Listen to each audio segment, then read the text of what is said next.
복음을 잘 모를 때가 있어요. 그 복음에 대한 계시가 와야 돼요.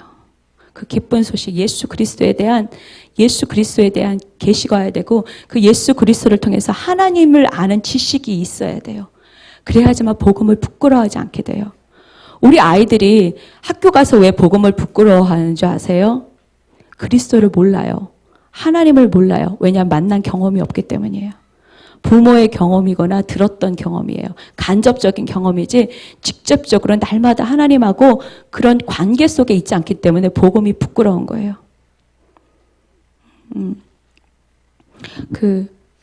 제 명수 집사님께서 그때 밴드에다가 거짓말쟁이 아빠인가?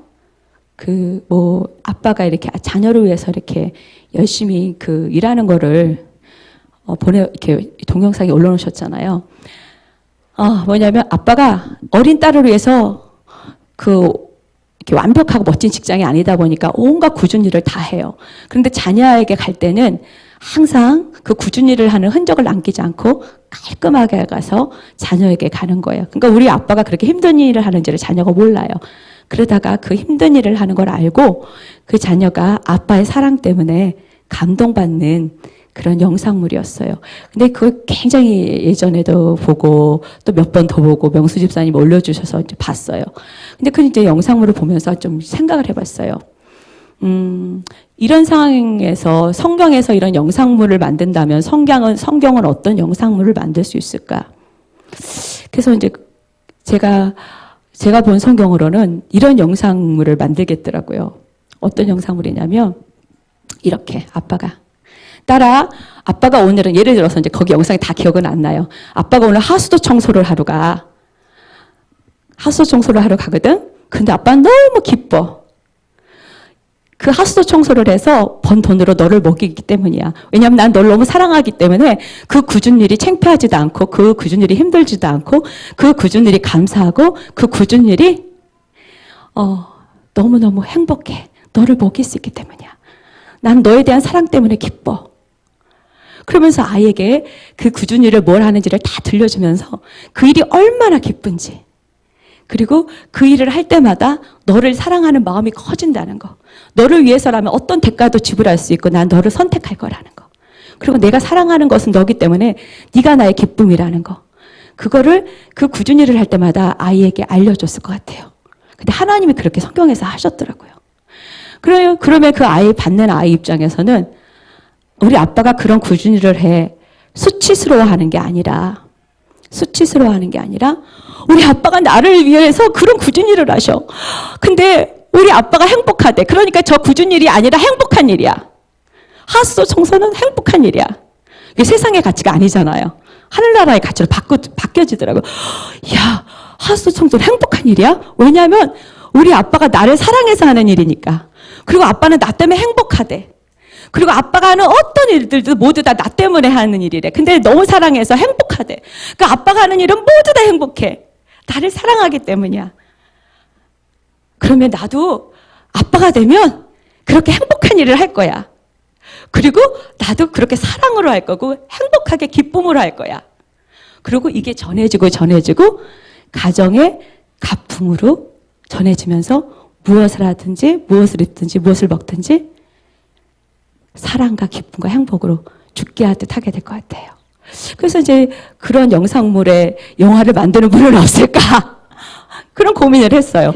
정말 그 성경 안으로 더 들어가서 그런 영상물을 좀 만들어 봤으면 좋겠다. 그러니까 성경의 가치관을 가지고 세상의 어떤 굳은 일, 나쁜 일, 굳은 일도 누가 정해요? 내가 정하고. 우리의 모든 가치관이잖아요. 그리고 그건 행복하지 않아. 그리고 우리 아빠는 행복하지 않고 불쌍해. 나도 불쌍하고 내가 행복하기 때문에 자녀에게 숨겨. 그러면서 여러 가지 가치관들을 요즘에 이렇게 혼란시켜 주더라고요. 그러다 보니까 아이들 속에서도 뭐냐면 복음이요, 부끄러운 거예요. 그러니까 하나님의 사랑에 대해서 인식함이 없어요. 그리고 그러니까 제가 요즘에 이제 제일 고민하는 게 지금 제가 깊이 기도해야 될 부분이 뭐냐면 우리 자라나는 차세대 아이들이 이렇게 오고 막 하는데 그 젊은이들 그리고 이 젊은 엄마 아빠들 볼 때에 진짜 하나님의 사랑을 경험했으면 좋겠다. 하나님의 사랑을 간접적으로 듣고 문자적으로만 인식하는 것이 아니라 정말 하늘나라의 가치로 하나님의 사랑을 경험했으면 좋겠다. 그런 이렇게 뭐랄까 입에 울림이 올라와요. 그런데 그걸 어떻게 표현할 수도 없고 나 자체도 보니까 너무 그 하나님의 사랑에 대해서 모른다는 거예요. 나 나름대로는 예수 믿고 이렇게 누군가에게 조금 작지만 이렇게 전함이 있고 전하는 거를 나누고 있고 그리고 그런 삶을 살려가면서도 내가 하나님의 그 사랑을 모르고 사는 거예요. 그리고 내가 경험했던 그 가치에다가 그리고 어떨 때는 인본적이고 학문적이고 아니면은 그런 그 사람들의 구전으로 오고 어떤 그들의 경험된 간접적인 것들로 막 혼합되어 있지. 내가 정말 깊은 하나님의 사랑을 어디까지 경험했고 그 사랑을 인해서 내가 얼마나 감격하고 그 은혜 때문에 울고 있는가. 근데 그런 사랑과 울음은요. 어떻게 해요? 평생 가고요. 그것이 자자손손의 되물림으로 그 사랑이 흘러가고 그런 것들이 어떻게 해요? 새겨지거든요. 그렇기 때문에 순교자가 나오는 거거든요. 그래서 근데 순교자 되고 너희 집 순교자 집안 되라 그러면요. 노래는 부를 수 있는데 제가 이렇게 솔직히 요즘에 그런 어떤 극단적인 믿음에 대해서 선택해야 되는 것들 생각할 때마다 자신이 없어요. 아브라함 이번 주 목사님이 주일날 설교하시면서 아브라함 얘기하시면서도 이전과는 다르게 더 힘들어요. 테루마 뭐예요? 나를 드리는 거예요. 번제로. 근데 그게 정말 어려운 거예요. 그게 뭐냐면 내 삶의 주인이 주님이시라는 거고 고백하는 거거든요. 그리고 내가 주인이 아니라고 고백하는 삶을 사는 건데 하루를 아침에 일어나서 하루 종일을 눈 감고 잘 때까지 쫙 묵상하고 자기 전에 보면요. 주님을 위해서 산 순간이 별로 없어요. 나를 위한 삶이죠. 그래서 신학적으로 성화라 그럴 때에 주님을 위한 삶으로 더 많은 프로테이지가 넘쳐라는 걸 성화라 그래요. 그래서 요즘에 우리 교회에서는 어떻게 얘기하겠죠? 어떤 단어를 쓰죠? 예수의 형상을 닮아간다. 예수화된다. 그런 표현을 쓰고 있죠. 그러니까 우리가 하나님의 자녀라 인치심을 받고 그 다음에 뭐라 그래요? 의인이라는 칭함을 받는데 사실은 그걸 갖다 칭이라는 그 신학적인 용어를 써요. 그 우리가 의인이 아니라 예수님 때문에 예수님 안에 있을 때에 하나님이 인정하시는 거거든요. 이해가 되세요? 예수님 때문에 예수님 안에서 하나님이 의롭다고 인정하시는 거지 우리 자체가 예수 믿었다고 갑자기 죄인이 의인이 뿅 되는 게 아니에요. 여기서 우리가 자꾸 오류를 해요. 예수님 믿었으니까 구원에 영접했습니다. 할렐루야 당신은 의인입니다. 아니에요. 예수님 안에서 하나님께서 우리를 그렇게 바라보시고 그렇게 여기시는 거예요. 그래서 우리가 예수님을 떠나서는 어떻게 해요? 살 수가 없어요. 우리의 죄된 본성으로 살 수밖에 없어요. 그래서 예수 안에 있다는 거예요. 굉장히 중요하고요. 하나님의 은혜를 알려면 알수록 우리가 죄인이라는 조명이 굉장히 필요해요. 하나님의 은혜를 경험하면 경험할수록 내가 하나님의 힘으로는 살 수 없는 존재고 내가 죄인 중에 괴수라는 사도 고백의 고백이 나올 수밖에 없어요. 그래서 죄인 중에 괴수다. 우리 죄인 중에 괴수래. 사도 바울이 그렇게 했으니까 난 도덕적인 몇 가지 죄 때문만이 아니에요, 여러분. 한순간도 우리가 나를 위한 생각에 집중해 있죠. 주님을 위한 생각에 집중이 안 돼요. 심지어는요, 같이 사는 살을 나누고 피를 나누고 한 자녀고 형제, 그 육신적인 자녀끼리도요, 그게 안 돼요. 왜냐면 오늘 막 목숨을 줄 것 같이 막 지나다가도요, 마음에 상처 주는 말이나요, 나에게 손해가 되는 거 조금만 하면요, 우리는 그걸 견디지 못해요. 그리고요, 저는 이스라엘 가서 그런 감동을 받았는데, 그 홀로코스트 뮤지엄 박물관에 갔는데 거기서 제가 숫자를 못 외우는데 이번에 확 들어와 버렸어요. 그 학살당한 유대인이 600만이에요. 그런데 그 600만이 죽어갈 때에 그 사람들을 살리기 위해서 자기 목숨을 내놓은 사람이 있는가 하면 그들이 죽어갈 때에 그들을 학살했던 사람이 있고요.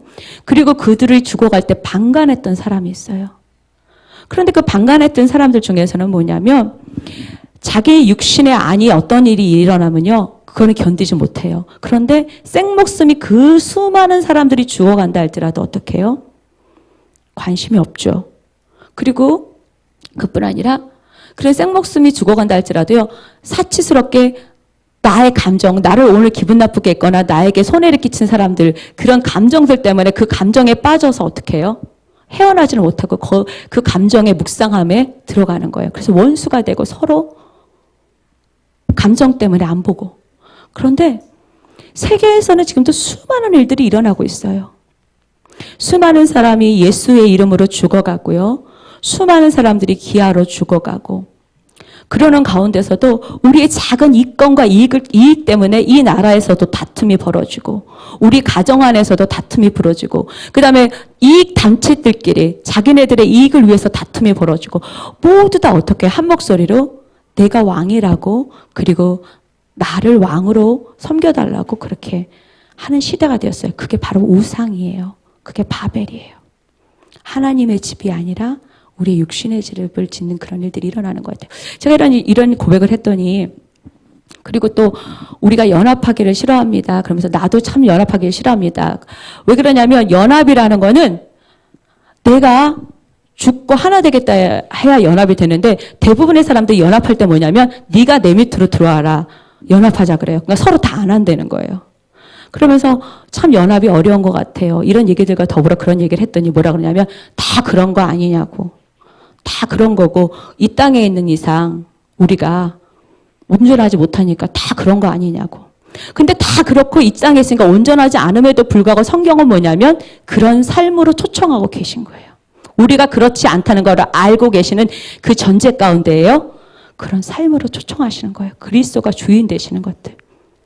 그래서 복음을 부끄러워하지 않는 자리로 이렇게 초청하시는 거예요. 어떻게 해요? 내가 주인이 아니라 주님이 주인이 되시는 것들이 부끄럽지 않다고 고백하는 자리로 우리를 초청하고 계신 것 같아요. 그래서 오늘 그래서 그 말씀에 꽂혀가지고 몇십 년부터 이제 로마서 이렇게 보다가 갑자기 이제 예배 전에 로마서 1장을 그 부분을 보려고 이렇게 돌렸는데 다른 것에 꽂힌 거예요. 다른 것에 꽂혔는데 그게 뭐냐면 오늘 이거예요. 사도 바울이 그 로마에 편지를 보내는데 편지를 보낼 목적이 있더라고요. 근데 오늘 그 목적에 대해서 꽂히게 됐어요. 그래서 성경 로마서를 좀 볼 건데요. 하이가 좀 내려주고 찾아줄 수 있겠어? 응, 해. 자, 여러분 지금 성경 이거 올라오는 동안에 한번 찾아볼게요. 로마서 1장 6절로 가보겠습니다.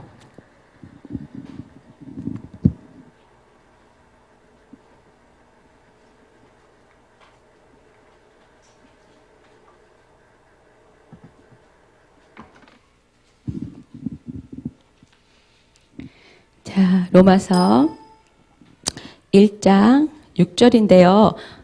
다 같이 한번 큰 목소리로 읽어주시는데 이미아 집사는 마이크를 들고 또박또박 읽으세요.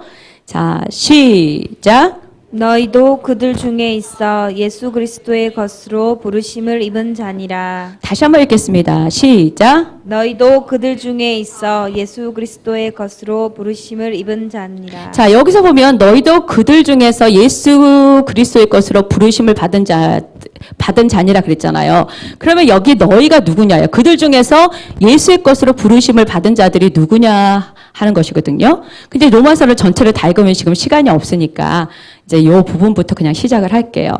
자, 로마서가 편지예요. 사도 바울이 편지를 보냈어요. 그러면 이 편지를 받는 대상이 누구죠? 예?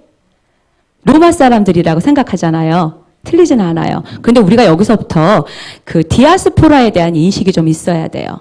그래서 오늘 잠깐 이것과 더불어서 알리아 운동과 디아스포라에 대해서 좀 소개해 드릴게요. 시간이 되겠나? 예, 보세요. 자, 일단 중국부터 가볼게요. 중국 사람들이 세계 여러 나라 흩어져 사는 사람들을 뭐라 그러죠? 화교라 그러죠. 그래서 화교들이 가는 곳에는요, 전부 다 도시가 그 화교들 도시의 마을이 있대요. 그래서 뭐라 그래요? 그 화교촌이라 그러잖아요.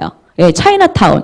그래서 차이나타운이 발전하고 그 차이나타운에서 굉장히 경제적인 일들이 역동적으로 일어난대요. 그런데 그 차이나타운 안에서 경제의 또 중심이 된대요. 그런데 그 경제의 중심이 될 만큼 그런 힘을 갖고 있는 차이나타운이 안 되는 나라가 있대요. 대한민국이래요. 대한민국 빼고는 그렇게 잘 된대요. 뭐 역설적인 여러 가지 일이 있으니까 그 연구 우리가 여기서 나눌 부분이 아니고. 그런데 이것처럼 이렇게 그 화교인들이 흩어졌죠. 그런데 유대인들도 이렇게 전 세계로 흩어졌어요. 왜 그러죠? 나라가 없어지고 전쟁들 때문에 흩어지게 되잖아요. 그래서 흩어진 사람들을 뭐라 그러냐면 디아스포라라 그래요. 근데 그래서 디아스포라로 전 세계에 흩어지고, 심지어는 마지막에 디아스포라가 제일 많이 나왔을 때가 언제겠어요? 뭐 유대인 학살되면서 막 더 많이 그렇겠죠. 나라도 없어지고 땅도 없어지면서 더 많이 그랬어요. 그런데 지금 그러한 유대인들을 본국으로 다시 불러들이는 운동을 알리아 운동이라 그래요. 그래서 이 알리아 운동에는 메시아닉 유대인, 메시아닉, 그러니까 예수를 아는 유대인 가운데서는요, 재림의 예수님과 연결시켜요. 이해가 되시죠? 그리고 그 다음에 또 알리아 운동하는 유대인들에게서는 뭐하고 연결시킬 것 같으세요? 초림의 예수님을. 이해가 되죠? 예수는 다 이렇게 초림의 메시아, 예수가 아니라 메시아. 이해가 되시죠? 그래서 유대인은 다시 처음 오실 그 메시아를 기다리고, 그다음 메시아닉 그리스도인들은 뭐예요? 다시 오실 그리스도. 그분이 예수라는 거죠. 이렇게 우리가 기다리고 이렇게 운동들을 하고 있어요. 그러면 로마 시대에도 이 디아스포라가 있었을까요? 없었을까요? 네, 있었어요. 그런데 지금 유대인 중에서 알리아를 통해서 이렇게 돌아오는 디아스포라들이 있고, 그리고 이 디아스포라로 지금 돌아오는 사람도 있지만 일찍부터 돌아온 사람들이 있잖아요. 그래서 그런 사람들이 어떻게 해요? 전부 작은 것에서 시작해서 점점점 그 지역을 넓혀가면서 자기 삶의 지경을 넓히고 있어요. 예를 들면 지금 팔레스타인 지역에요, 유대인들이요, 테러를 당할 각오를 하고요, 팔레스타인 정착촌에 들어가는 거예요. 그리고 마을을 형성하는 거예요. 그러니까 굉장히 우리가 들어가기 어려웠던 지역이 유대인이 들어가서 정착하고 나면 우리가 이제 관광객이 들어갈 수 있는 곳이 돼요. 이해가 되시죠? 팔레스타인들이 있는 쪽에는 척박한 것이 참 많이 있어요. 다 그런 건 아니지만 있고요. 그런데 팔레스타인들이 차지하고 있는 땅들은 뭐냐면 그래도 풍요로운 땅들이에요. 그 척박한 땅 중에서는 풍요로운 땅들인데, 유대인이 처음에 들어갔을 때 거기부터 들어갈 수 있었을까요? 디아스포라가 못 들어가요. 제일 척박한 땅이에요. 거기서 하면서 어떻게 해요? 땅을 넓혀가면서 팔레스타인 지역으로 들어가는 거예요. 그리고 나중에는 그들의 핍박을 어떻게 해요? 감수하면서 거기 들어가서 하나님의 약속 때문에 들어가서 거기에 정착촌을 만드는 거예요. 그럼 트러블도 있고 위기의 순간들도 있어요. 그런데 그런 것들이 많이 개발이 돼서 저희가 이제 팔레스타인 지역에 들어가서 볼 수 있는 일들이 더 많아지고 있어요. 그래서 유대인 정착촌들이 되게 많아지고 있어요. 그런데 이렇게 신실하게 하나님에 대해서 꽂혀서 정말 하나님의 약속을 믿고 있는 그런 유대인들도 있어요. 그리고 그 중에서 종교인이라고 하는 정말 프로테지가 작은 10분의 2나 되려나? 그런 종교인들이 있는데, 이 종교인들도 다 하나님께 꽂힌 사람은 아니에요. 이 디아스포라가 알리아 운동으로 통해서 오고 이전에 왔던 디아스포라 중에서 다 하나님께 신실한 게 아니라 이방에 살다 보니까 어떻게 해요? 변질됐어요. 세속적이에요. 그런데 뭐냐면 그래도 종교인이라는 이름으로 이 땅에 들어와 있는 거예요. 그래서 종교인이라는 이름으로 이 땅에 들어와서 이 나라의 혜택을 받고 있어요. 그래서 신실하게 가난하고, 종교인이라고 해서 나라가 먹여 살려요. 그렇지만 먹여 살린다 할지라도 어디 디아스포라에서 왔느냐에 따라서, 만약에 부자 나라에서 디아스포라가 왔으면은 어때요? 살기가 나아요. 근데 가난한 나라에서 오면 어떻게 해요? 이스라엘은 비싸요.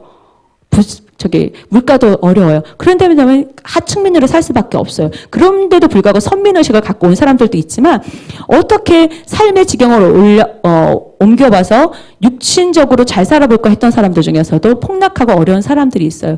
그러니까 자기의 욕구가 안 채워주니까 다시 밖으로 나가려는 사람들도 있는 거예요. 다시 알리아 운동이 일어나는 거죠. 다시 나가고 싶은. 그런데 여기에 디아스포라를 정책하면서 이렇게 하나님을 따르기로, 그러니까 이방에 살면서도 그래도 하나님을 사랑하는 마음들과 그런 풍습들과 그런 것들을 지키려고 몸부림쳤던 것들, 변형이 됐다 할지라도 그런 사람들이 들어오고 그런 하나님의 정신들을 잘 계승하죠. 대부분 언어가 없어진 나라들은요, 언어를 살리기도 힘들어요. 그리고 어떤 그런 자기네 민족성을 살리기도 어려워요. 근데 이스라엘은 언어도 살려내고요, 그런 민족성도 다 살려내고 있어요. 습관들도. 그런데 100%라고 할 수는 제가 이스라엘 선교사님도 아닌데 이게 함부로 말하기가 어려운 것 같아요. 그런데 제가 이렇게 혹자들의 얘기를 이렇게 좀 조각조각 이렇게 하다 보니까 조금 그렇다는 거죠. 예, 우리가 100%야! 이전부터 지금까지 그러지는 않아요. 그러나 말씀의 본질에 대해서는 100%예요. 그래, 삶의 양식들, 적용하는 것들. 그런데 이렇게 굉장히 종교적이면서, 하나님을 따르기로 하는 그런 사람들 때문에 이스라엘이 지금 굉장히 움직여지고 있잖아요. 세계 주목을 받고 있어요. 여러분, 정말 작은 땅덩어리거든요. 대한민국의 한 도밖에 안 되는 땅덩어리인데 거기에요, 세계 수많은 사람들이 오고 세계의 한 이슈가 되고 모든 사람들이 그곳을 오고 싶어 하는 곳이에요. 그만큼 하나님의 눈동자가 있는 그곳에 사람들의 발걸음과 눈들도 이렇게 오고 있다는 거예요. 근데 그곳에 뭐냐면 소수의 하나님을 따르는 디아스포라에서 온 그 사람들이 움직이고 있는데 어떻게 해요? 하나님 말씀 안으로 들어가서 움직이려고 한다는 거예요. 자, 여기는 또 이제 길어지니까. 그래서 이 사람들이 와서 이스라엘을 움직여요. 그런데 그렇지 못하고 종교적이면서도 이렇게 좀 타락한 사람들이 있어요. 아까 이게 좀 육신적으로 사는 사람들. 그냥 나라의 정부의 어떤 도움을 받고, 그 다음에 이렇게 이름만 종교인으로 살아가는데 거기에 많은 역기능들을 제가 요번에 듣고 왔어요. 실질적으로 그 일들을 하는 분들한테. 근데 그 다음번에 좀 우리가 공적인 자리가 안 돼서 나누도록 하고, 그런데 그 말고 세큘러 유대인이라서 세속적인 유대인들은 뭐냐면 그들 중에서는 하나님이 전설 속의 인물이라고 생각하는 사람도 있는 거예요. 그런데 또 그 하나님의 존재에서는 부인하지만 그런 믿음의 삶을 살기를 원하지 않는 사람들도 있어요. 근데 이 사람들이 내는 그런 세금으로 종교인들이 살아가요. 그래서 지금도 그런 일들이 일어나는데 제가 지금 현재 일들을 얘기하는 건 약간 참고가 되시고 나중에 선교적인 목적하고 연결시킬 기회가 있기 때문에 그 소스를 좀 드리는 거고, 자, 이런 그러니까 이스라엘에서도 이런 일이 일어나는데 이방의 그 디아스포라들은 지금도 많이 있는데 거기서도 어떻게 해요? 세속적이고 또 자기 원하는 대로 그 문화 속에서 살아가고 그러니까 하나님께로 돌아오기를 싫어할 뿐 아니라 또 어떻게 해요? 자기 본국으로 돌아오기 싫어하는 사람 있을까요? 없을까요? 있어요. 그런데 로마가 세계를 제패하던 그 시절에도 디아스포라가 있었을까요? 없었을까요? 있었어요. 로마의 디아스포라들이 절기가 되었을 때 어디로 가죠? 예루살렘으로 가요. 그래서 성령 그 역사가 나타났을 때 있잖아요. 오순절 역사가 나타났을 때에 그때에 디아스포라가 절기였기 때문에 있었을까요? 없었을까요? 있었어요. 3대 절기 중에 크기 때문에. 그리고 거기에는 유대인의 디아스포라만 있었을까요? 아니요. 로마의 식민지였기 때문에 로마 사람들도 와 있었을 거고요. 또 어떻게 해요? 다른 이방인들도 와 있었어요. 그런데 이들이 어떤 소식을 듣게 돼요? 성령의 소식을 듣게 되는 거예요. 그래서 성령님의 그 강림을 목격하는 거예요. 듣는 것뿐 아니라 본 사람들이 생기는 거예요. 그러니까 이 본 사람들이 로마로 들어가서 어떻게 해요? 유대인도 들어갔을 거죠. 그 다음에 누구도 들어가요? 로마 사람들도 들어갔겠죠. 이방인들도 들어갔겠죠. 그래가지고 무엇을 세워요? 교회를 세워요. 직접적인 사도들의 가르침이 있었어요? 없었어요? 없었어요. 그런데 직접적인 사도들의 가르침이 없는데도 불구하고 성령의 역사는 그 정도로 강력한 거예요. 교회가 세워지도록 하는 게 성령의 역사예요. 그래서 성령의 역사가 일어나면요, 반드시 교회가 세워지고요. 그리고 그 성령의 역사 가운데에 신앙의 생활이 일어나는 거예요. 그래서 로마서가 그러한 로마인과 유대인들을 향해서 로마 교회를 향해서 쓰여진 거예요. 그런데 유대인보다 누가 더 많았겠어요? 로마인들이 더 많았어요. 그러니까 로마 교회는요, 로마인만 있었던 것들이 아니에요. 그렇기 때문에 사도 바울이 그 로마의 편지를 써놓은 걸 보면은 유대인 얘기, 이방인 얘기 막 그런 얘기하고 또 예수님의 족보에 대해서도 조금씩 다루고 했던 이야기들이 다 이런 연관이 있는 거예요. 자, 그런데 여기서 이 목격한 이 사람들을 뭐라 그래요? 성경은요? 자, 그리스도의 것으로 부르심을 입은 자라고 얘기하고 있어요. 그리스도의 것으로 부르심을 입은 자. 이게 뭐냐면 초대받은 자라는 거예요. 하나님께서 초청하신 자들. 그러면 이 초청하신 자들에 대해서 그 디아스포라의 유대인들과 그 다음에 누구예요? 로마인들이 어떻게 해요? 하나님 앞에 무엇으로 반응했어요? 무엇으로 반응했죠? 예수 그리스도를 믿는 믿음으로 반응을 해요. 예수 그리스도를 믿는 믿음으로 응답하고 예수 그리스도를 받아들이기 시작한 거예요. 그런데 여기에 가르침이 필요하겠어요? 안 필요하겠어요? 필요해요. 사도 바울은 너무 달려가고 싶은 거예요. 사도 바울은 달려가서 그들 안에 있는 그 믿음에 대해서 어떻게 해요? 더 온전케 해주고 그 믿음이 자라나게 해주고 그리고 그들을 통해서 로마가 어떻게 해요? 강대국으로서 영향력을 끼칠 수 있는 일들이 많으니까 복음의 핵심 기주로 삼고 싶은 거예요. 그래서 그곳에 너무나도 가고 싶은 사도 바울의 열정이 있었어요. 그런데 그 열정들에 대해서 나누기 전에 7절 한번 가보겠습니다. 7절 읽겠습니다. 7절입니다. 시작. 하나님의 사랑하심을 받고 성도로 부르심을 받은 모든 자에게 하나님 우리 아버지와 주 예수 그리스도로부터 은혜와 평강이 있기를 원하노라. 네, 로마에서 하나님의 무엇을 입었다 그랬어요? 근데 여기 로마의 사람들을 축복하는데 무엇을 입고 하는데 입고가 두 개가 나와요. 첫 번째가 뭐라고요? 하나님의 사랑을 입었다 그랬어요. 이 하나님의 사랑을 입었다는 이 단어 안에 깊이 들어가 보면 어떤 의미가 내포되어 있냐면은 외아들, 하나밖에 없는 독자 외아들을 그렇게 사랑하는 그런 사랑의 역임을 받는다는 그런 말이 내포되어 있어요. 그러니까 뭐냐면 이 사랑을 받는다는 것은 진짜 하나님의 아낌없는 독자를 어떻게 해요? 독자를 대하듯이 너희를 사랑하신다는 거예요. 독생자를 독생자를 사랑하듯이 사랑하는 게 바로 너라는 거예요. 그래서 진짜 실제로 그런 일이 일어나요, 안 일어나요? 네, 독생자를 그냥 받아버리는 거예요. 독생자처럼 너를 여기기 때문에 로마 교회를 독생자처럼 여기기 때문에 어떻게 해요? 독생자를 보내버리신 거예요. 그러니까 우리 이 얘기는 뭐냐면 역설적으로 우리 하나님이 여기실 때에 하나밖에 없는 우리는 너무 많은 사람들인데 하나님은 우리 한 사람 볼 때 어떻게 해요? 독생자처럼 여기신다는 거예요. 그래서 나를 위해서 독생자를 주신다는 거예요. 십자가로, 죽음으로. 그게 하나님의 사랑이라는 거예요. 그래서 굉장히 중요한 게 뭐냐면 우리 아이들이 그래요. 참 신기한 거예요. 성도들도 그렇고 아이들도 그렇고요. 다 사랑해. 그거보다 나는 집사님만 사랑해. 그럼 더 좋아해요. 나는 권사님만 더 사랑해. 그럼 더 좋아하고요. 저 아이들도요. 방에서 너를 더 사랑해. 그럼 되게 좋아해요.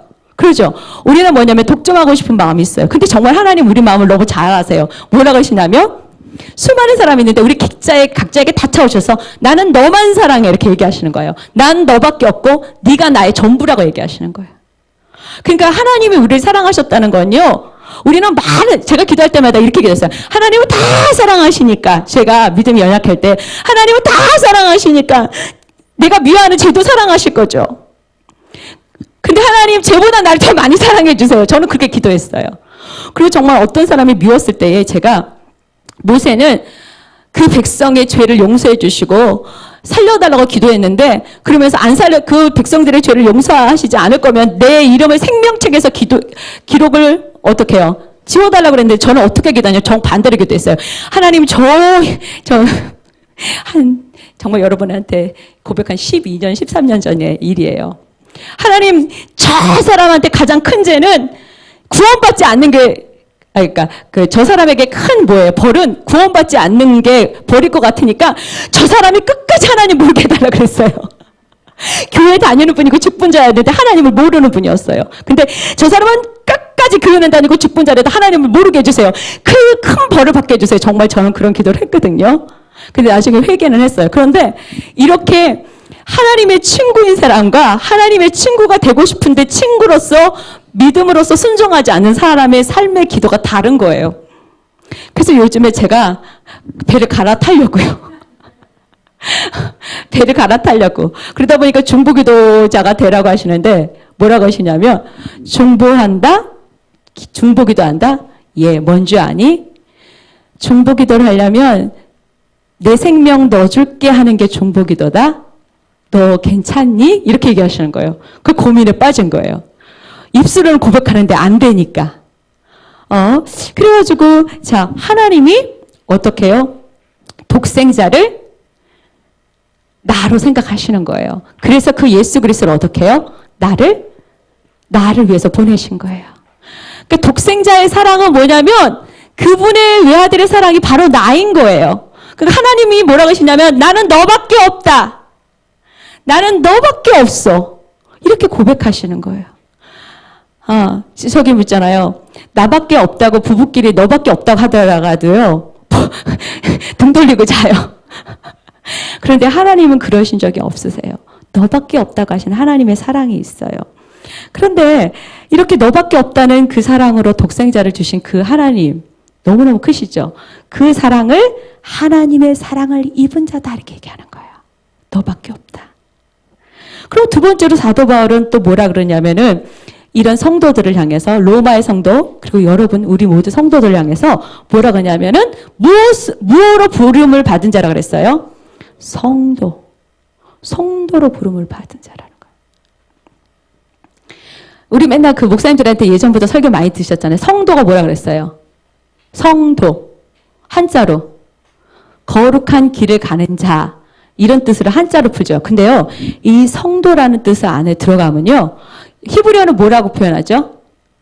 카도시라 그러죠. 예. 여기 이 성도라는 게 카도시하고 연결이 되어 있어요. 그 여기 뭐냐면 흠이 없는 재물을 얘기해요. 완전한 재물. 이해가 되세요? 여기서 성도는요, 흠이 없는 완전한 재물을 얘기하는 거예요. 로마서 12장 1절 한번 다 같이 외워보겠습니다. 그러므로 형제들아 시작. 그러므로 형제들아 내가 하나님의 모든 자비하심으로 너희를 권하노니 너희 몸을 하나님이 기뻐하시는 거룩한 산 제사로 드리라. 산 제물 산 제사. 여기 있잖아요. 흠이 없는 제물. 그러니까 뭐냐면요. 이 성도라는 건요. 흠이 없는 제물이에요. 근데 우리가 흠이 없는 제물이 될 수 있어요? 없어요? 없어요. 근데 누구 때문에? 예수 그리스도 때문에. 그래서 우리가 예수 그리스도를 닮아갈 수밖에 없는 이유가 그 안에서 떠나가지 않고 예수 그리스도 안에서 닮아갈 수밖에 없는 이유가 뭐냐면 예수님이 우리가 완전한 흠이 없는 제물이 될 수 있도록 어떻게 해요? 회복하시는 분이기 때문이에요. 예수님 빼면 우리는 아무것도 아니라는 거예요. 그 예수님 때문에 그런 인정함들이 있는 거예요. 그래서 예수를 떠나서는 너희가 아무것도 할 수 없어요. 예수를 떠나서는 너희가 열매 맺을 수가 없어요. 그러니까 이런 비밀을 우리가 계속 종이의 글자로가 아니라 삶의 경험이 일어나야 돼요. 그래서 성도라 부르심을 입었다는 건요. 이렇게 흠이 없는 제물이란 뜻이에요. 그 얘기는 뭐예요? 이 제물은 누구 거예요? 하나님 거. 그러면 이게 다시 말하면 뭐냐면 하나님이 나의 주인이십니다 하고 사는 사람들의 고백이 있는 사람들. 하나님이 나의 주인이십니다. 그렇게 고백을 하고 그렇게 살아내는 사람을 성도라고 하는 거예요.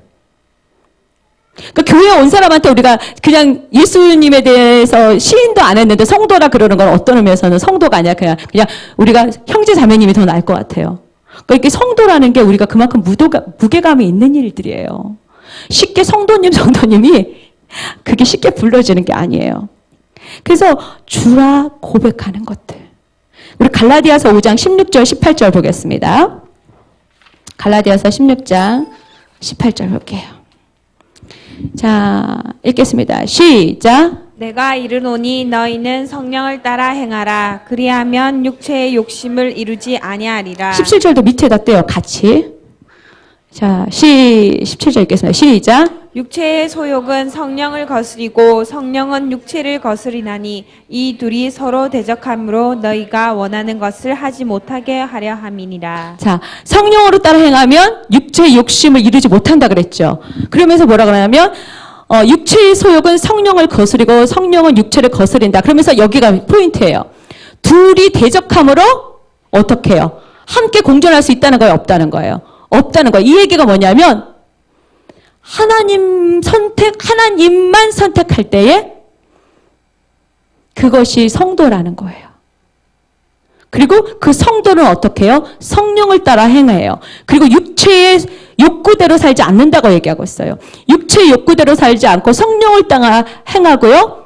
그리고 육체의 욕구대로 사는 것들과 대적한다 그러는 거예요. 갈등을 일으킨다고요. 그러니까 우리가 육체의 소욕을 따르려고 할 때 갈등이 일어나지 않는다면 우리는 성령의 사람이 아니에요.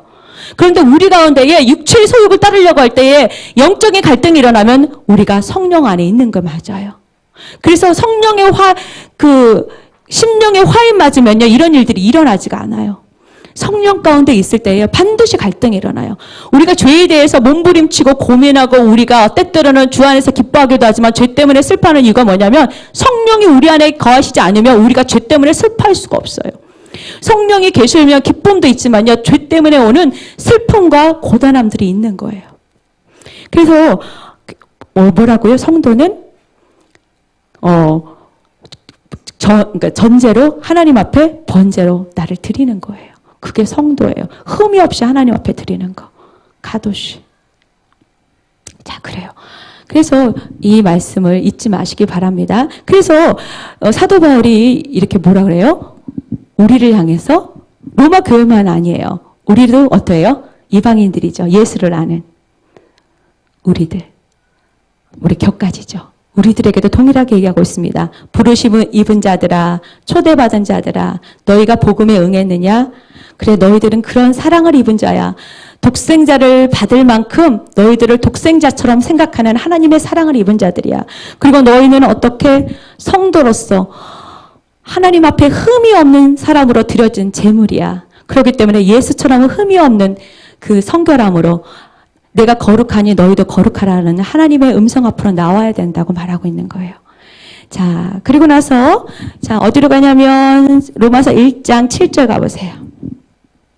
로마서 1장 7절 아까 자, 그러면서 자, 성도로 부르심을 받은 자들아, 입은 자들아 그러면서 아버지와 하나님 우리 아버지와 주 예수 그리스도로부터 뭐가 있다고요?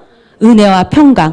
여러분, 우리가 아무리 평강을 가지려고 그러고 우리가 은혜 속에 살아가려고 할지라도 우리가 인위적으로 일어날 그 은혜와 평강을 만들어내고 그 평강을 지킬 수 있다?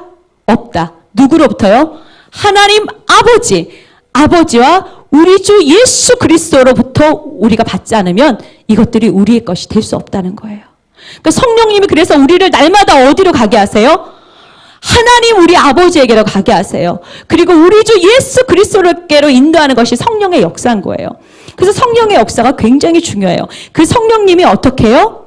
우리에게 그런 은혜로 이끄시는 거예요. 그런데 자, 여기서 은혜라는 뜻이 이 본문에서 무엇을 뜻하는 줄 아세요? 기쁨이에요. 그래서 여기서 은혜라고 쓰인 단어가요, 기쁨이라는 단어예요. 그래서 뭐냐면 기쁨이 어떻게 해요? 누구로부터 와요? 하나님과 아들로부터 와요. 아버지와 아들로부터 우리에게 기쁨이 오는 거예요. 근데 이 기쁨을 참 우리가 받을 만한 존재가 못 돼요. 하나님은 어떤 상태에서 우리에게 기쁨이라고 하시냐면 우리가 죄인인데도 우리가 기쁨이시래요. 우리가 죄인인데도 불구하고 나를 향해서 너는 나의 기쁨이라고 하시는 거예요. 이해가 되세요? 그리고 우리는 여전히 연약한데도 하나님은 너는 나의 기쁨이라고 말씀하시고, 그리고 우리는요 연약하고 제한적이고 한계가 있는 피조물인데도 불구하고 어떻게 해요? 나의 자녀라고 말씀하시는 거예요. 기쁨이라고 얘기하세요. 그뿐 아니라 어떻게 해요? 우리가 하나님의 원수처럼 되어 있어요.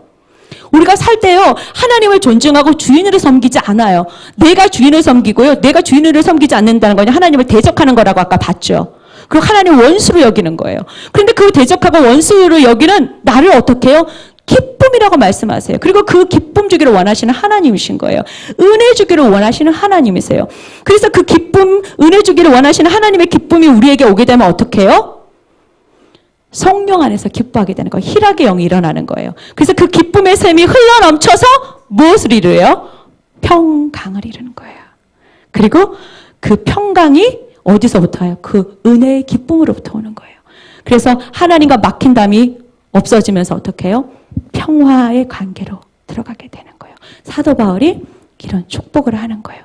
그렇다면 이 사도 바울이 축복한 내용이 우리가 받기도 하지만 우리가 복음을 전하는 자들, 그리고 우리가 사랑하는 지체들에게 흘려보내는 축복이 되어야 되는 거예요.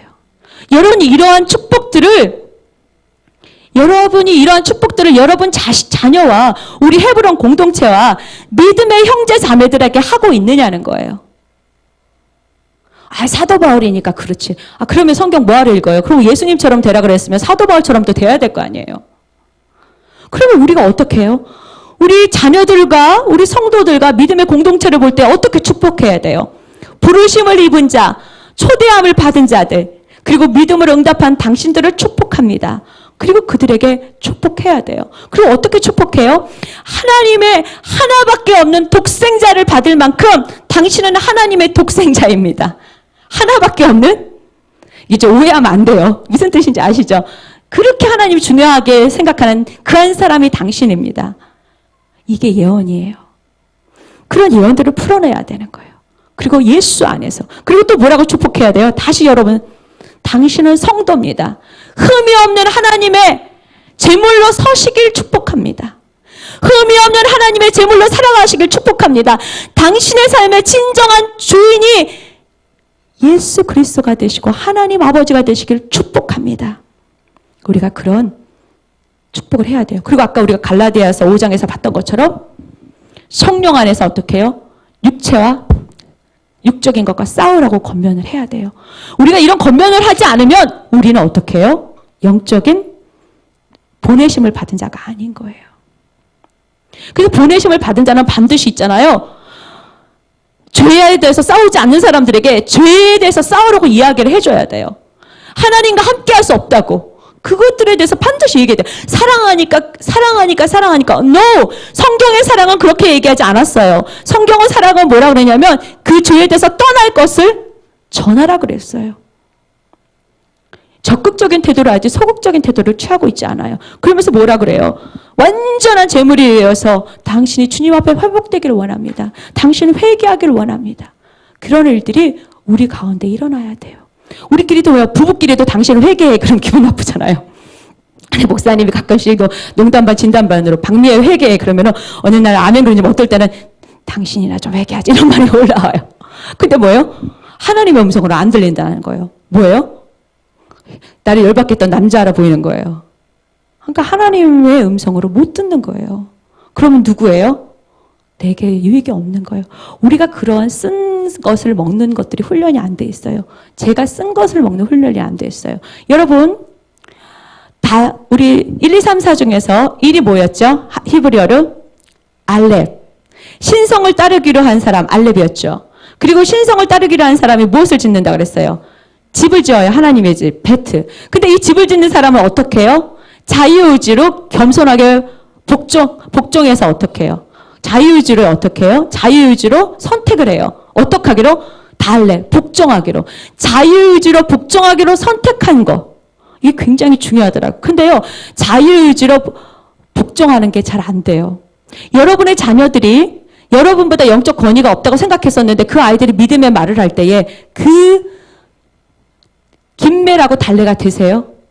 정말 자유의지로 복종해서 청종하면서 받아들이세요? 그 아래에 겸손히 숙일 수 있으세요? 영어로 언더스탠딩이라 그러잖아요. 제가 영어를 잘 못해요. 그런데 이거는 기억이 나더라고요. 언더스탠딩이라는 게 위에서 알았지? 이게 하는 게 아니라 아래에서요. 알았지요? 이렇게 하는 게 언더스탠딩이래요. 그게 이해했다는 거래요. 근데 성경에서 얘기하는 건 뭐냐면 그 겸손한 자리에서 어떻게 해요? 이해하라는 거예요. 그리고 그 겸손한 자리에서 이해시키라는 거거든요. 근데 우리가 그런 것들에 대해서 되게 훈련이 안 돼 있어서요. 그러니까 자녀에게서도 그런 쓴말이 있잖아요.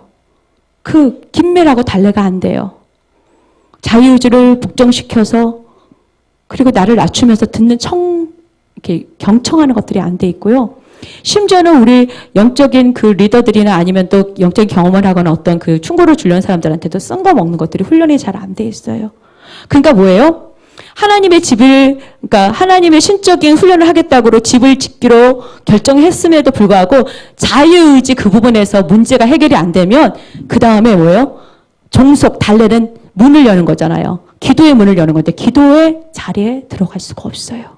그러니까 겸손하게 무릎 꿇는 모습이잖아요. 김메리. 겸손하게 무릎 꿇고 자유의지로 무릎 꿇고 낮아지겠다고 선택하지 않으면 기도의 문이 열리지 않는다는 거예요. 낮아지기로 선택하고 그 다음에 어떻게 해요? 문을 열기를 원하면 낮아지기로 선택하는 일들이 일어나는 거예요. 그래서 성령이 그런 사람들에게 역사하는 거예요. 그 자기 의지가 강한 사람들에게 성령이 역사하지 않는다 이렇게 얘기하는 게 바로 그런 뜻이에요. 왜냐하면 성령이 필요 없거든요. 내 의지대로 하기 때문에 성령이 역사하실 수가 없어요. 그리고 기도가 되지 않고요. 그 문이 열리지 않는 거예요. 그래서 굉장히 자유의지하고 기도하고 성령하고 이거는 굉장히 역학적인 관계가 있어요.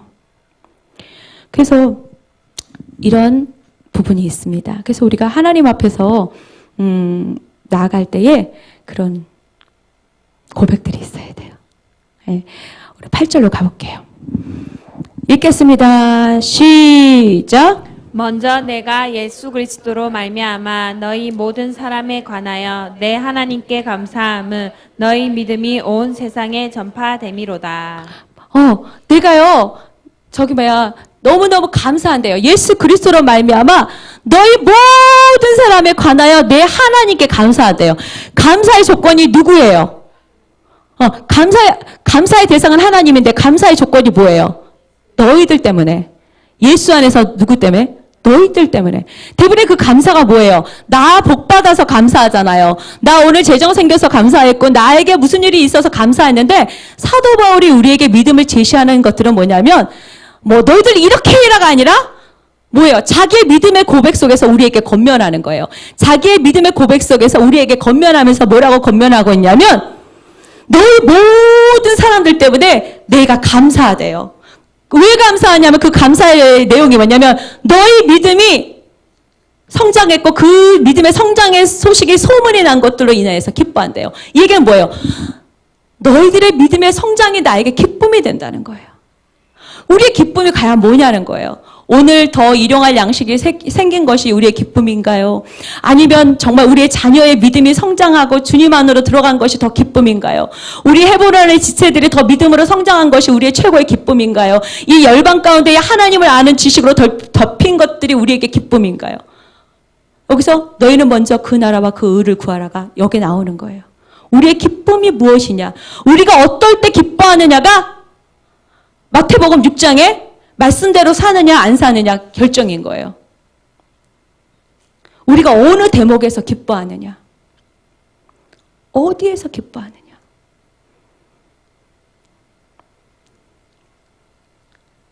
우리의 기쁨의 주소가 우리의 믿음의 현재 주소입니다.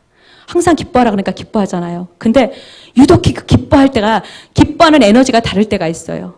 그 기뻐하는 에너지의 주소를 딱 집으면 그게 우리의 믿음의 현 주소입니다. 그래서 그 믿음이 전파됨을 해서 너무너무 기쁘대요. 근데 예수 안에서 예한이가 믿음이 자라나는 것 때문에 기쁜 거야. 이런 일들이 일어나야 돼요. 그런데 여기에 믿음이 전파됐다 그랬잖아요. 예수 그리스도로 말미암아 모든 사람에 관하여 내 하나님 감사하며 너희 믿음이 온 세상에 전파됐다 그러는데 온 세상부터 다를게요. 이 온 세상이라는 건요. 우리가 이제 좀 막 모든 열방이라고 풀 수도 있지만 로마 제국 있잖아요. 로마 제국이 지금 정복하는 도시는 다 어디예요? 맞아요. 온 세상이 되는 거예요. 로마로부터 나갈 소식이 될 수 있는 곳들은 다 로마 제국인 곳에는 온 세상이 돼요. 그런데 이 전체의 수도가 어디예요? 로마. 그 로마의 복음이 확장되면 어떻게 해요? 그 전역에 그런 복음이 확산되는 거예요. 그 복음이 확산되는 그 복음의 역사가 사도 바울은 너무 기쁜 거예요. 여러분, 오늘 내 봉급이 오르고 갑자기 봉급이나 이런 것들이 1000% 오른 거하고 열방에서 어떤 기쁜 소식이 일어났을 때 그 기쁨의 느낌하고 우리의 그 기쁨의 이 차이는 어떠세요? 우리가 오늘 전교 1등 했어! 그거하고 이스라엘에 오늘 영혼이 몇 명이 돌아왔대. 이 소식하고 여러분의 기쁨은 어느 기쁨이에요? 잘리려고 했던 직장이 붙었어. 근데 오늘 한 영혼이 주께로 돌아왔대. 열방에서. 어떤 무게감이요. 그러니까 이게 라이프 스타일이 다른 거죠. 그러니까 기적이 일어나잖아요. 앞치마로 병이 표적의 기사가 나타나고 없는 것들이 채워지고. 그러니까 뭐예요? 여호와 일의 축복 이럴 때 나타나는 거예요. 주께서 예비하시리라. 전부를 드린 곳에는 부족함이 없습니다. 자, 그래서 여기 보면은 이때 당시에요. 로마가 어땠어요? 정치적으로도 강하죠. 그리고 경제적으로도 굉장히 탁월하고 문화적으로, 사회적으로 수준이 높았어요. 그런데 수준이 정치, 경제, 사회, 문화적으로 수준이 높지만 조약도 어때요? 완전히 끝내줘요. 그러니까 여러분, 우리가 어떤 굉장히 뭔가 발달했다는 것들이 좋은 것도 있어요. 지금 인터넷으로요, 음란이 엄청 퍼지잖아요. 그리고 우리 역기능들이 많이 퍼지잖아요. 그런데 이 역기능들을 그럼 하나님이 왜 놔두시는 건가? 근데요, 이 역기능 가운데서도요, 이 인터넷을 통해서요, 복음이 들어갈 수 없는 곳에 지금의 복음의 역사가 일어나고 있다는 거예요. 수많은 음란물과 보지 말아야 될 것들도 다 동일하게 들어가는데 그런 거를 안 보고 예수를 만나는 사람들이 일어나고 있다는 거예요. 그러니까 이 문화적인 것들 굉장히 악할 때에 더 악함이 일어날 때 복음이 어떻게 돼요? 더 급진적으로 전파된다는 거예요. 하나님의 때가 가까우니까. 그때는 반드시 심판이 오는 때가 겹쳐져요. 심판이 가까울 때 어떻게 해요? 타락도 심하고 하나님의 역사도 큰 거예요. 그래서 이때 그러다 보니까 그리스도인으로서 사는 것들이 쉬웠을까요? 안 쉬웠을까요? 쉽지가 않았어요. 박해에다가 불이익이 굉장히 많은 시대였어요. 박해에 불이익이 많을 때에 우리가 거룩한 삶을 추구하는 게 쉬워요? 안 쉬워요? 안 쉬워요. 여러분, 우리가 지금요, 이제 그 박해하는 수위가요, 점점점 세게 올 거예요. 여러분의 직장에서도 그렇고, 심지어는 제가 지금 걱정인 게 뭐냐면 젊은 엄마들도 걱정하고 있어요. 공교육 학교를 못 보내겠다고. 그리고 교회 안에서 좀 스쿨을 했으면 좋겠다 그러는데, 저도 참 고민이 많아요. 점점점 학교를 못 보내지는, 이제 저는 현장의 선생님들로 통해서 지금 막 믿는 선생님들이 너무 그 교육하기가 힘들다는 얘기를 들어오거든요.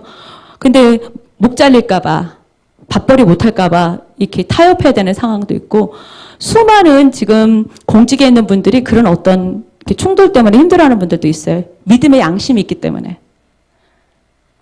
그 자영업을 해야 될까? 정말 그렇게 살고 싶은데, 거룩함으로 살고 싶은데, 나의 거룩함을 훼손하기 싫은데, 거룩한 삶을 추구하고 싶은데, 그러니까 이런 박해와 불이익들을 감당해야 되는 시대가 그 시대였어요. 근데 지금하고 똑같죠.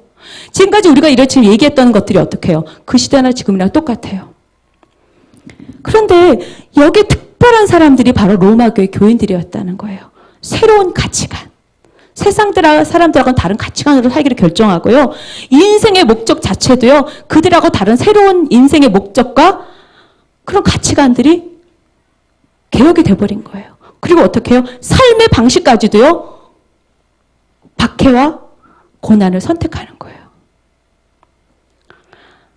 그러니까 우리는 지금 예수 믿으려는 목적이 편하려고, 내 어떤 것을 얻으려고 예수를 믿는데, 그들은요, 목적이 뭐예요? 하나님과 예수를 아는 게 목적이라 그 고난을 선택하는 거예요. 이게 로마 교회였어요. 근데 하나님께서 이 편지를 지금 우리에게 주시면서 너희가 그런 부르심을 받으라고 얘기하고 계신 거예요. 그런 부르심 앞에 있다고, 그런 시대 가운데 있다고 말씀하세요. 그러면서 막 로마서 뒤에 가다 보면 동성애 문제도 나오고 막 그래요. 지금 일어나는 일들 다 거기 써 있어요. 자, 9절 보겠습니다. 빨리 가.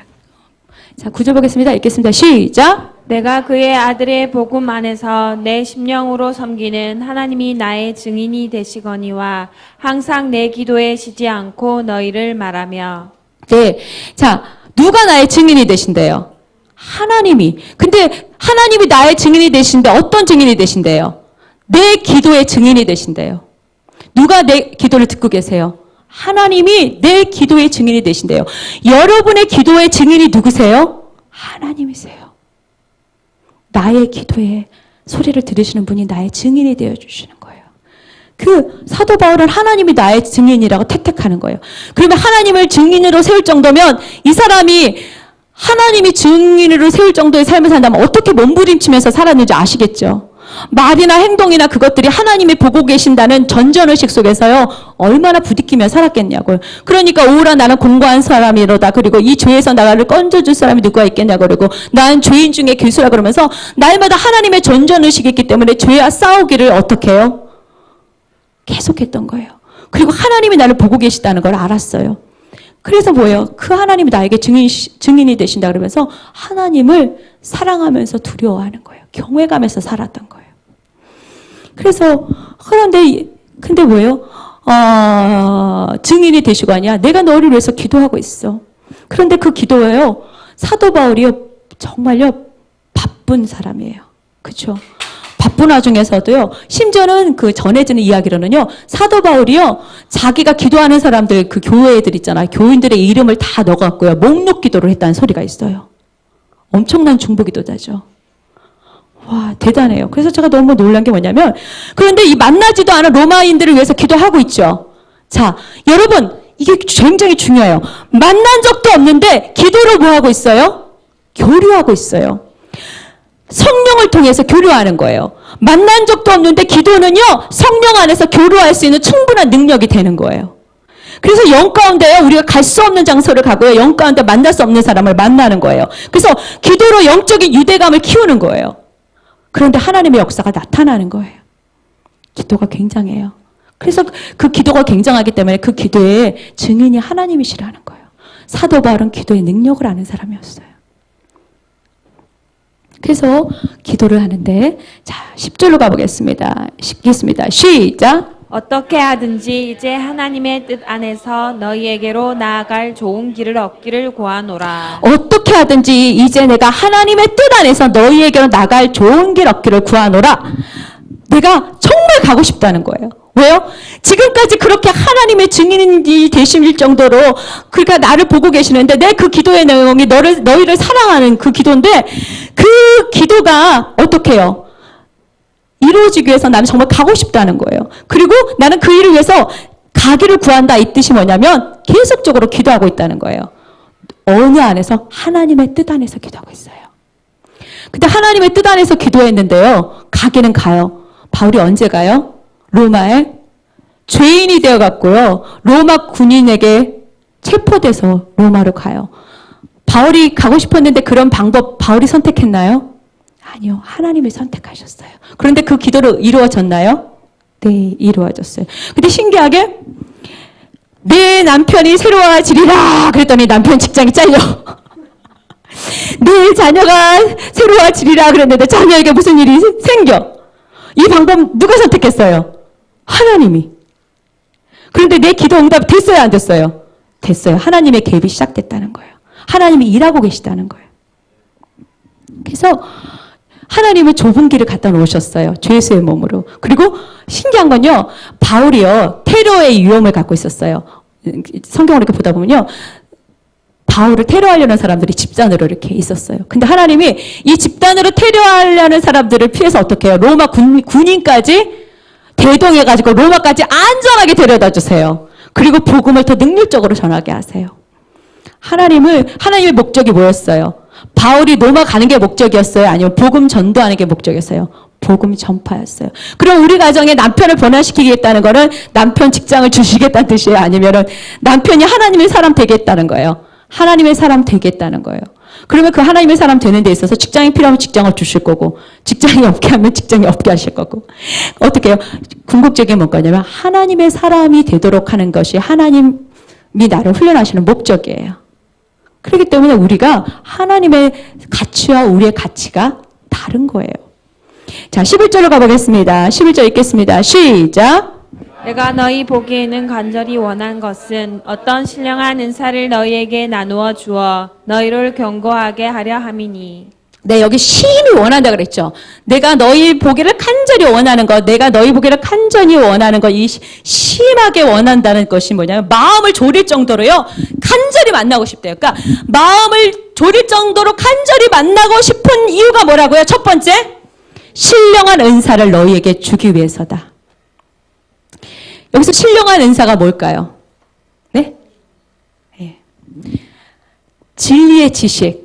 우리 한국 대표적으로 에베소서 교회에게 이런 것들이 너희에게 있기를 원한다고 에베소서 교회를 축복하는데 로마를 향해서도 이런 마을이 사도 바울이 있었을 거예요. 그렇죠? 진리의 지식이 직접적으로 전파 안 됐잖아요. 성령의 그 역사들을 봄으로 시작됐잖아요. 그러니까 하나님에 대한 지식이 필요했겠죠. 그러면 사도 바울은 우리가 밀어 추측할 때에 에베소서 1장 17절에 이런 그런 은사들을 나누어 주고 싶었던 거예요. 한번 읽어보겠습니다. 읽겠습니다. 1장 17절입니다. 시작. 우리 주 예수 그리스도의 하나님 영광의 아버지께서 지혜와 계시의 영을 너희에게 주사 하나님을 알게 하시고 네, 이 일을 하는 거예요. 이 일을 위해서 거기를 또 가고 싶었어요. 오늘 시간이 없으니까 쭉쭉 들어가 요거 한 가지만 보도록 하고요. 그리고 나서 어떻게 해요? 이런 진리의 지식만 줄 것이 아니라요. 실질적으로 그들은 주님을 만났을 때 어떻게 만났어요? 어떻게 만났죠? 성령의 나타나심을 보고 만났잖아요. 그러니까 그들이 접한 가장 익숙한 방법? 성령의 나타나심을 보여주면서 어떻게 해요? 하나님의 복음을 더 전하고 싶은 거예요. 이런 일들을 더 나타내고 싶은 거예요. 이해가 되시죠? 그런 것들에 대해서 고린도전서 12장에 보면 그런 일들이 쭉 써 있잖아요. 그런 것들을 보여주고 싶은 거예요. 그런데 여러분이 나눠주고 싶은 건 뭘 나눠주고 싶으세요? 여러분, 우리 헤브론 식구끼리 만났을 때에, 그리고 만났을 때 뭘 나눠주고 싶고, 이렇게 만났다가도 좀 떨어져 있을 때 뭘 나눠주고 싶고, 가족이 떨어져 있을 때 무엇을 나눠주고 싶고, 우리가 만나고 싶어 하는 사람들, 만나는 사람들에게 여러분은 만날 때마다 무엇을 나눠주고 싶으세요?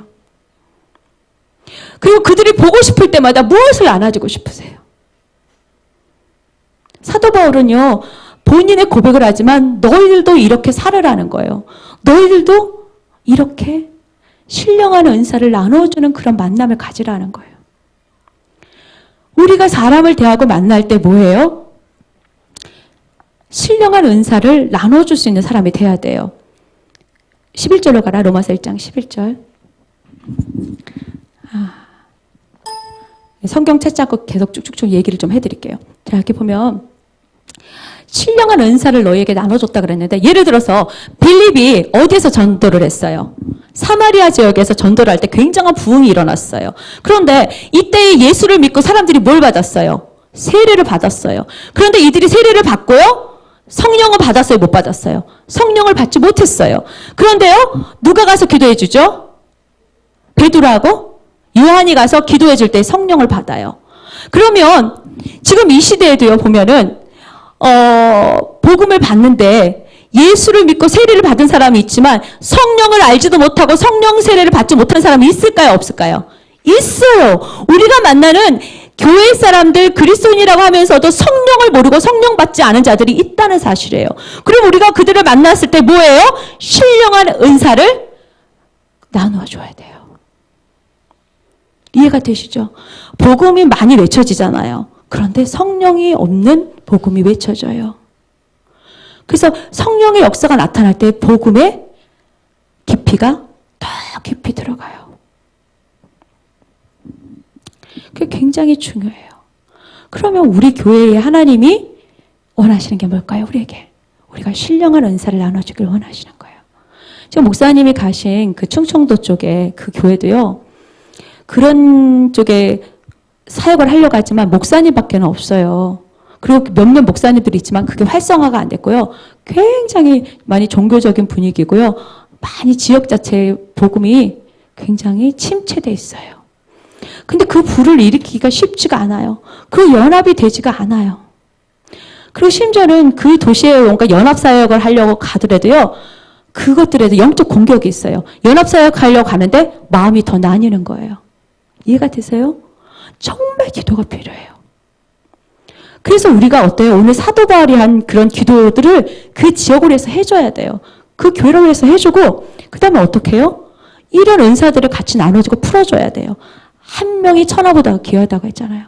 근데 우리는 많은 뭔가를 하려고 하는데 많은 거 제대로 하는 게 없어요. 근데 그 한 영혼에 대한 하나님 앞에 불붙는 그러한 이런 신령한 것을 나누고자 하는 은혜가 있어야 돼요. 여러분이 내일 차 타고 그 교회 가시는 분이 계세요.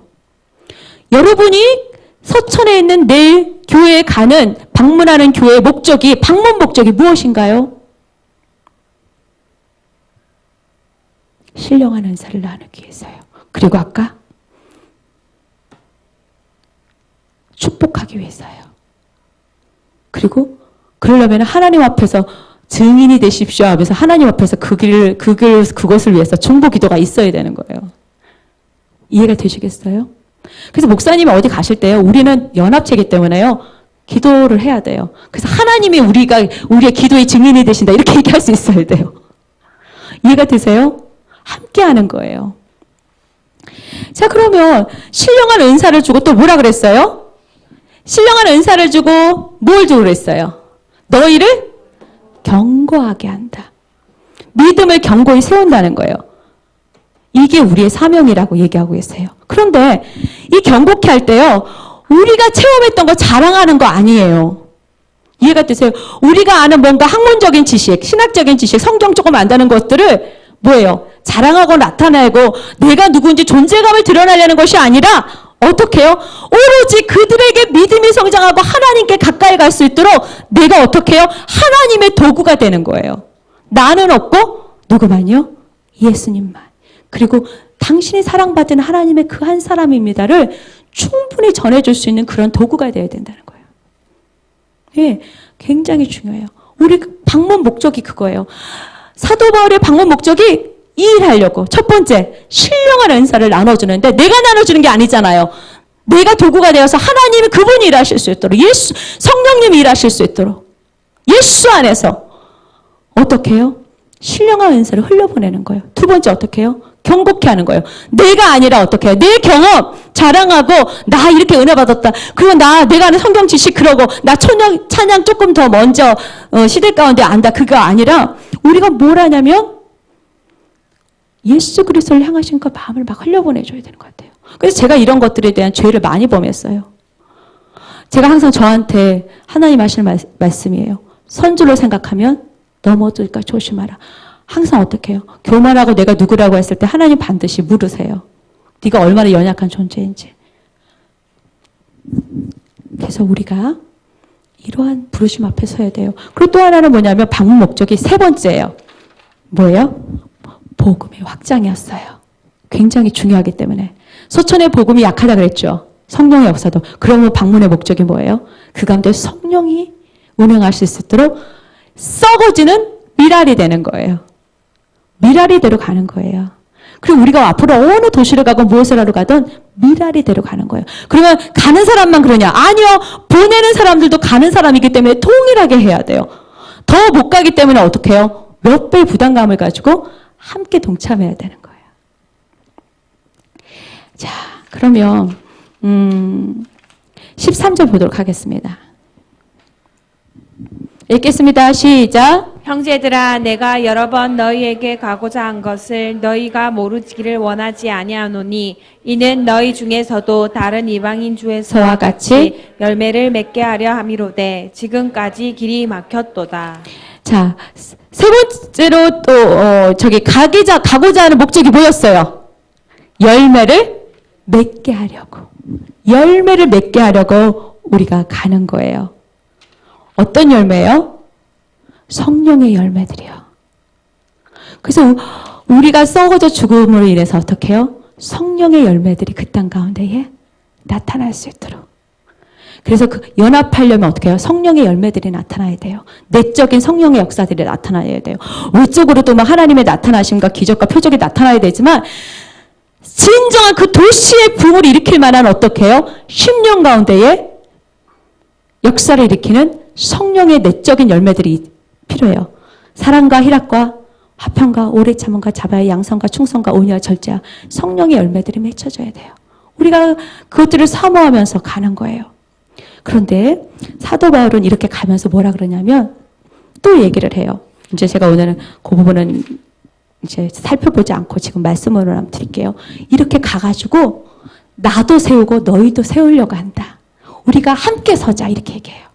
그게 뭐냐면 나는 도구를 쓰임 받는데 당신들이 그 도구를 쓰임을 받음으로 인해서 그 하나님의 모든 충만한 은혜들을 받고 그 은혜들을 보면서 나는 하나님을 또 더 사랑하게 되고 그 당신들 안에 있는 그 열매를 통해서 나도 열매 맺게 된다는 거예요.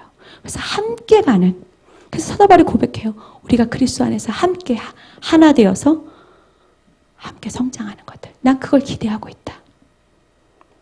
그래서 우리 교회가 앞으로 계속 나눠주는 교회가 될 텐데 이러한 의식들이 분명하게 있어야 돼요. 함께 자라는 거예요.